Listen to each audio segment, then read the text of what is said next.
सनम मेरे हमराज में छिपे हैं कई सारे राज। विधान की माँ सरोज जैसी दिखती है वैसी है नहीं। सरोज के इस मासूम चेहरे के पीछे बहुत बड़ा राज छिपा है।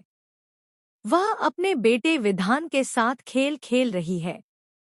सरोज अपने जेठ के साथ मिलकर प्लानिंग करती है और विधि व विधान की शादी भी एक खास मकसद से करवाती है। क्योंकि विधान का राज जिस लड़की को पता चलता है वह लड़की भाग जाती है। लेकिन सरोज को किसी भी हाल में विधान की शादी करवानी थी और उसके प्लान का हिस्सा बेचारी विधि बन गई। सरोज जानती थी कि विधि एक गरीब परिवार से है और उसकी बहन निधि बीमार रहती है।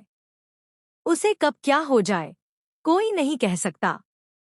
इसलिए सरोज ने विधि को चुना ताकि वह कभी वापस जा ही ना पाए।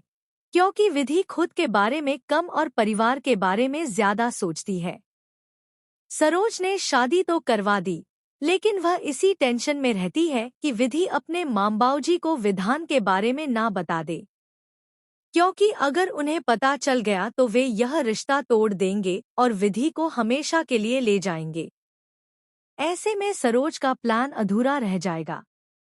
दोस्तों, मैं आपको बता दूं कि विधान सरोज का सगा बेटा नहीं है।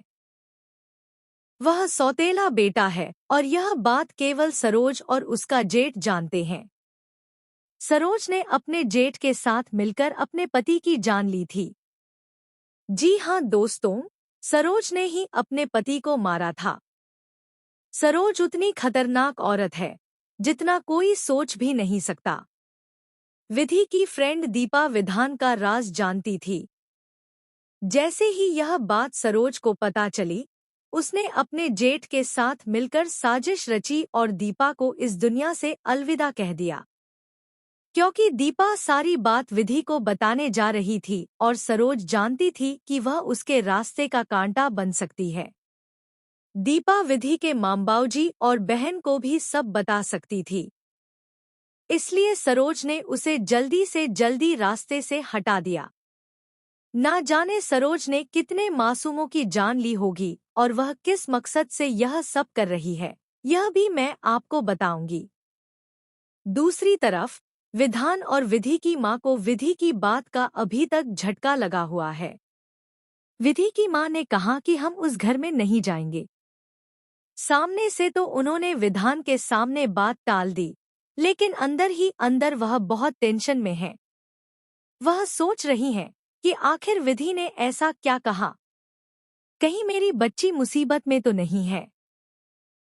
इतने बड़े खानदान में रिश्ता करवाकर कहीं गलती तो नहीं कर दी।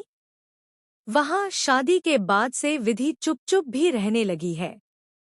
इसलिए उन्होंने सोचा कि मुझे उससे अकेले में बात करनी ही होगी। उधर विधान भी सोचता है कि आखिर विधि जी ने ऐसा क्यों कहा। कहीं उनकी शादी मुझसे जबरदस्ती तो नहीं हुई।